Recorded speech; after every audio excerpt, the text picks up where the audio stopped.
Hey, excuse me. Today I'm going to talk about the difference between awakening and enlightenment. And I guess just right away, these are pretty abstract concepts. And what I'm going to present is, I was thinking is like half based on like the Buddhist scripture, and half based on just my opinion and my I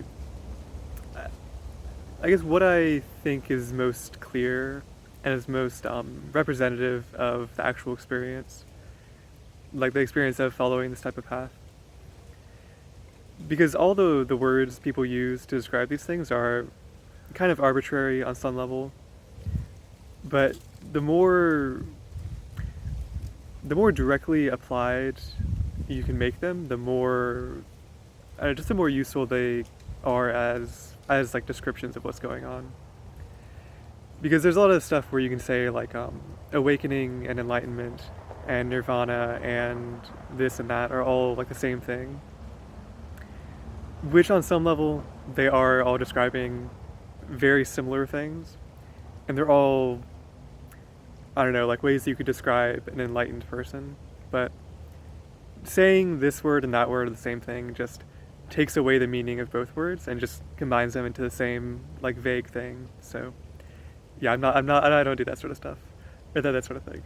Um, so yeah, my I think the way I'm going to describe the difference between these two things is awakening is essentially um, a cumulative process where you essentially start, like you wake up and then go back to sleep and then wake up a few more times.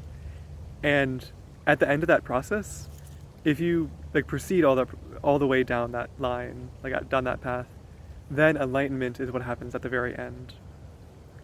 And this is supported by the Buddhist texts where they talk about the stages of awakening.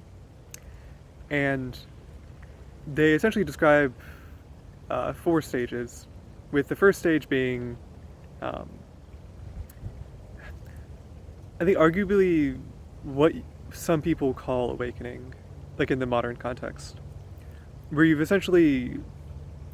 like realized the ultimate truth, just like for a single moment, and then you come back to this like mundane reality.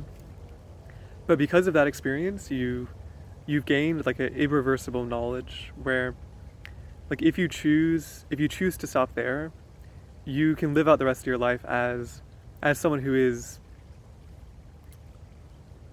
like someone who has a new, like a unique knowledge that other people don't have.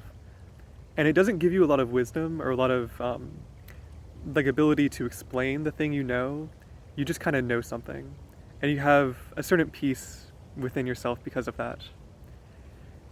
But if you are looking for the true like freedom from suffering and like relinquishment of all attachments and that type of thing, I think that is what I would call enlightenment.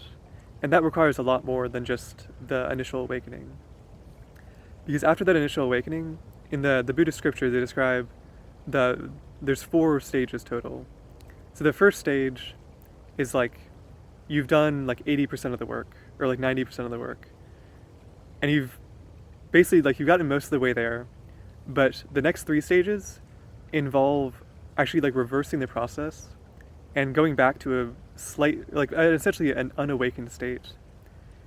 And um, so yeah, I don't want to make this video super long, so I'm not gonna get too in depth about each of the stages. But it's essentially like the first two stages are like you're still like in a kind of like a traditional, but like if you describe the world, you describe it in kind of a traditional way, just with a bit more wisdom and a bit more like detachment from things.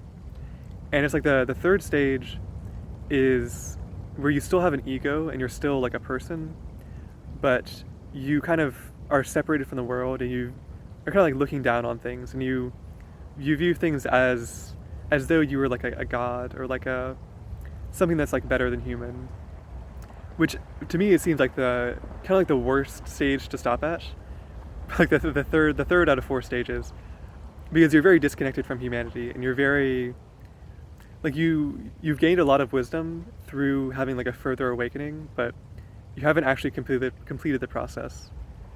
Because when you get to the fourth stage, which I think is still not complete enlightenment, I think it's like it's like you're completely awakened, but you're not completely enlightened. But the fourth stage is where you kind of go all the way back to being like just very human and very. I think I've heard people say like it makes you very normal seeming, and very like unenlightened, but at the same time you're completely free from like the delusions and from the things that cause you to suffer. And that's kind of the I think in like a more honest presentation of awakening, I think that is a good way to describe like I think it's but like if I when I get to that stage eventually, I would call myself awakened at that point. Because that's when you've like woken up to the truth, even though you're not fully free from suffering yet. Because I think from that fourth stage, you have to go a little bit further and essentially do more like purification and more just like relinquishing of your attachments. And once you've completed that process to some kind of arbitrary point, arguably, then I think it's a really loud plane. I think then you could really consider that yourself or like that person is enlightened. And I think this does kind of get to the point where it's a little arbitrary because the dividing line between like fully awakened and not fully enlightened to being fully enlightened is kind of like, I don't know, you're never really like 100% of the way there. Like people like the stories of the Buddha wasn't like, for how perfect the Buddha was, he wasn't like completely enlightened 100% of the time. It was more just like 99.9% of the time. And yeah, so this is kind of, I guess, like the limitation of what I'm talking about, where neither like awakening or enlightenment are really like absolute things. But the more clearly you can explain like what you're saying when you call yourself awakened or when you call yourself enlightened, the more, I don't know, almost like the more educational it can be to say it to somebody. Because if you just say, like if you just call like a wise person enlightened, which I think is a pretty common, there's a lot more noise in this area than I expected. I think just calling every wise person enlightened, which I think is kind of like a common like a popular culture type of thing, I think really detracts from the actual meaning of the word. And it means like when you call everybody enlightened, there's no significant difference between like your own path when you are actually enlightened versus not enlightened. But yeah, I think should be about it for for explaining this stuff. Yeah, as a quick summary, the way I see awakening is as kind of a process that you can essentially like point out like places where you become awakened, and if you choose to, you can like stop somewhere along the process and essentially like live your life as someone who is like at like the first stage of awakening or the second stage of awakening. And these don't give you like a absolute wisdom, and they don't free you completely from suffering, but they give you a certain inner peace and a certain you see it as like kind of like a bedrock of like you're never going to suffer that much, because when you get into a state of suffering, you suddenly realize, oh right, there is this absolute truth that I've found once, and because of that you kind of return to that truth before your suffering gets but so intense. But what I consider to be actual enlightenment occurs like pretty far down the line, when you've attained multiple stages of awakening, and you've even attained like the final awakening, and then after that you've done a lot of purification and a lot of you can call it just like integrating that final awakening into the actual world that you live in. And I think that is really like the final true enlightenment that like someone like me, someone like you can actually, reach in this human world.